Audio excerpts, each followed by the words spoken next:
Why, hello YouTube. This is Baylor Mage again. Welcome back. This is day 2 of our Zero to Hero. We've got a little bit of an update stuff. We started the day pretty poor, but luckily Faustus gave us some just beginner cash. Then we took off mapping pretty quickly, found a nice little drop on the floor.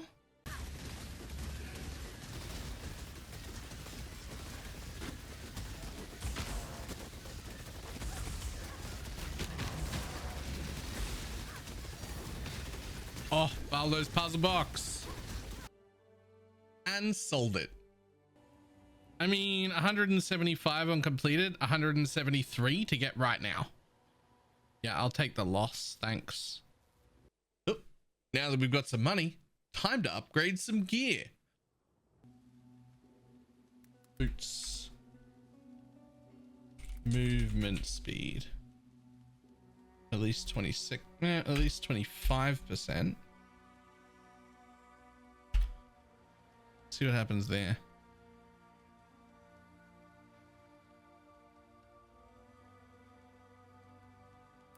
Avoid chill. Is that the only one? Yeah, I'm taking those boots.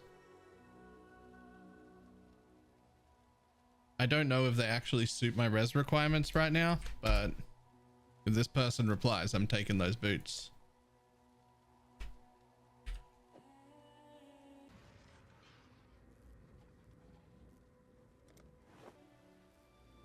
Jewelers? Or Chaos Orbs? Those are nothing.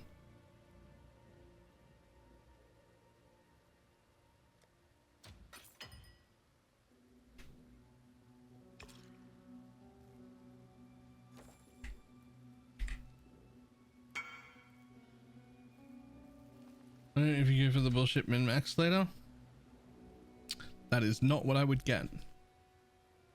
I would specifically be looking for either +1 or +2 minions and 50% reduced damage from crits is what I would use in this particular variant.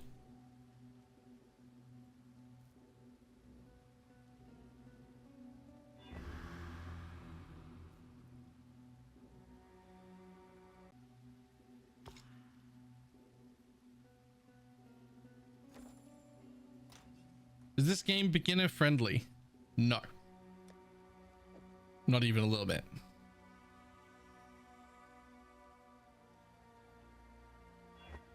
Oh, right, of course.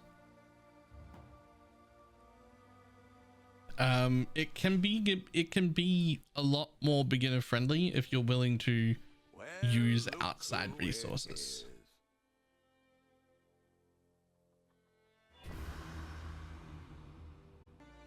All right, in some much better gear now, and a few small drops. Faustus again. Ooh. Why are you giving me all of those, but I still have 3 of these left?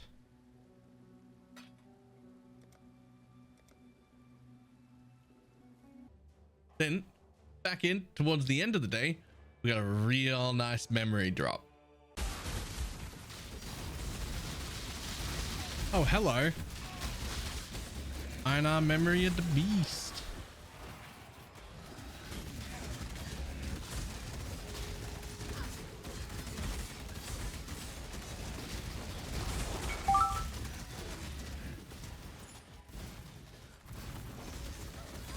.8 it is.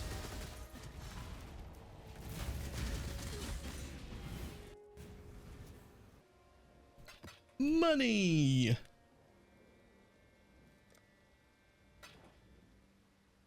All right, now let's see how the character ended. All right, here's our character at the end of day 2, doing quite a bit better. We're up to level 91. We do have all 4 watchstones now. It is worth noting that I bought the 2 of them, the Maven and the Uber Elder. They're quite cheap. I bought them on TFT. Just grab the stones as quick as possible. That's always the plan. I suggest that to everybody. It's cheaper to buy the stones than it is to run it yourself.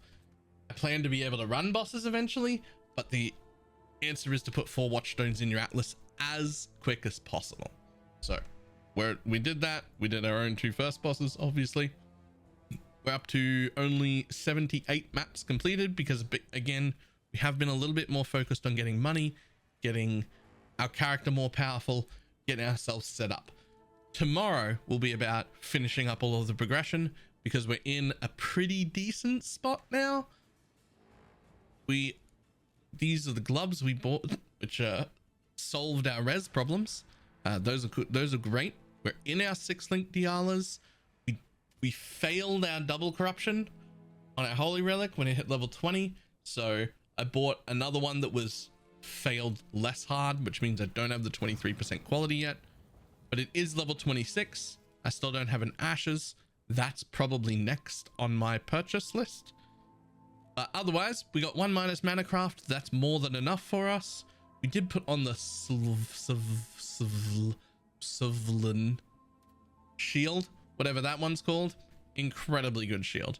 Incredibly good shield. Definitely using that one for this run. Absolutely love it. Otherwise, everything else is pretty similar to yesterday.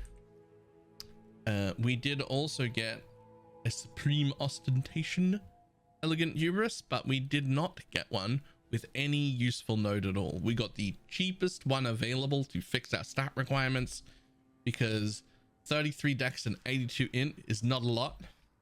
So we got rid of their stat requirement. Later on, we'll replace this with something that actually has a node we care about. For now, that'll do. So that is how our whole tree looks right now. I ended up dropping the back node of this cluster because it's not a very good one anyway, because I wanted to get max block chances for the shield.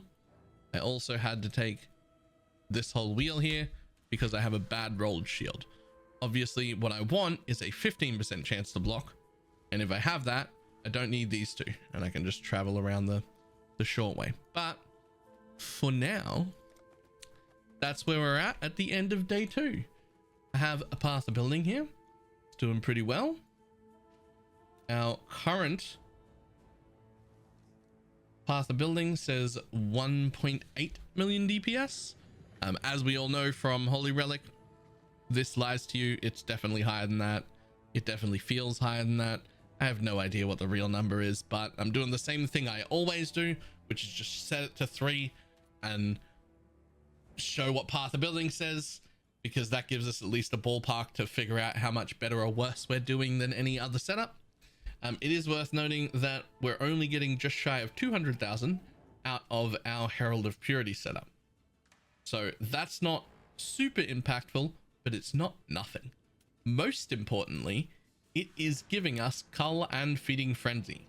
So it's doing a little bit of damage on its own, but it's giving us Cull and Feeding Frenzy, as well as giving us 4 extra minions all the time for Bone Barrier, which is another 4% physical damage reduction.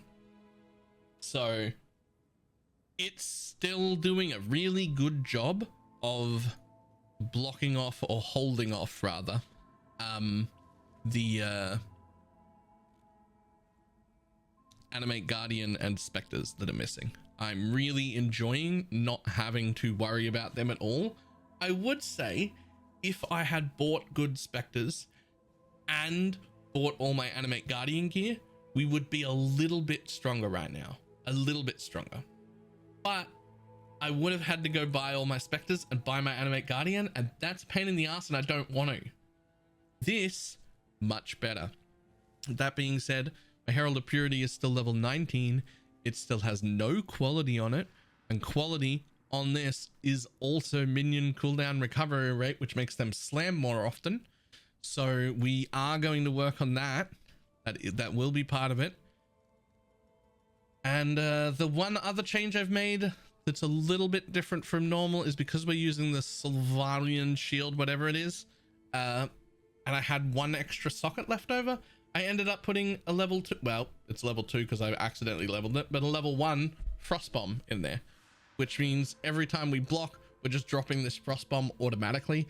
It costs nothing because its cost is less than 7 mana, which means I pay 1 life for it and no mana, but it takes 75% life regeneration rate away. So anytime we're getting that Maven influence stuff, anytime a regen mob is around, it's just not getting to regen anything. That's super nice. Loving that. Have to say, I am definitely in love with this new setup. I think technically, numerically wise, it is a tiny bit weaker, but only a tiny bit, and the quality of life is through the roof. Everything is automated. I don't have to worry about any of the garbage things. I don't have to worry about getting my Animate Guardian killed. I don't have to worry about trading specters with other people and accidentally losing them, and like accidentally changing a gear slot or lifting something and having them fall on the ground and get offering. I don't have to worry about any of that at all. Everything is automated. Everything is resummonable. Nothing. There's none of that stuff that we all hate in it. Our max fizz hit is already up to 10k, which is pretty decent. Chaos is a little low, but that's because I refuse to give up my gold flask for an amethyst flask, which you should do, but gold flasks let us progress the town. Speaking of town progression, let's see where we're at the end of day 2. All right, so my town. Oh, hello Faustus, thanks for the money. We'll get to that later. Okay, so the town, we are at mining rank 10. You definitely will max that out on day 3, so we start getting more gold. Our farm is a little bit behind, rank 7. I haven't done shipping yet, and we have only level 7 smelters. I haven't bothered to keep the smelters up because they tend to keep up with all of the ore that I need. I haven't even come close to running out of ore yet, so I'm not particularly fussed about keeping them up. The miners, however, will be a massive priority at the beginning of tomorrow, because the rank above this one will give me extra gold. So once that's all sorted, we will move on to upgrading the rest of the town. Otherwise, that's going pretty good as well. What do we got here? I've still got another 22 hours worth of gold there, so it'll be fine for all overnight. Yeah, that's it. All right. I will see everybody tomorrow for the day 3 update. Goodbye.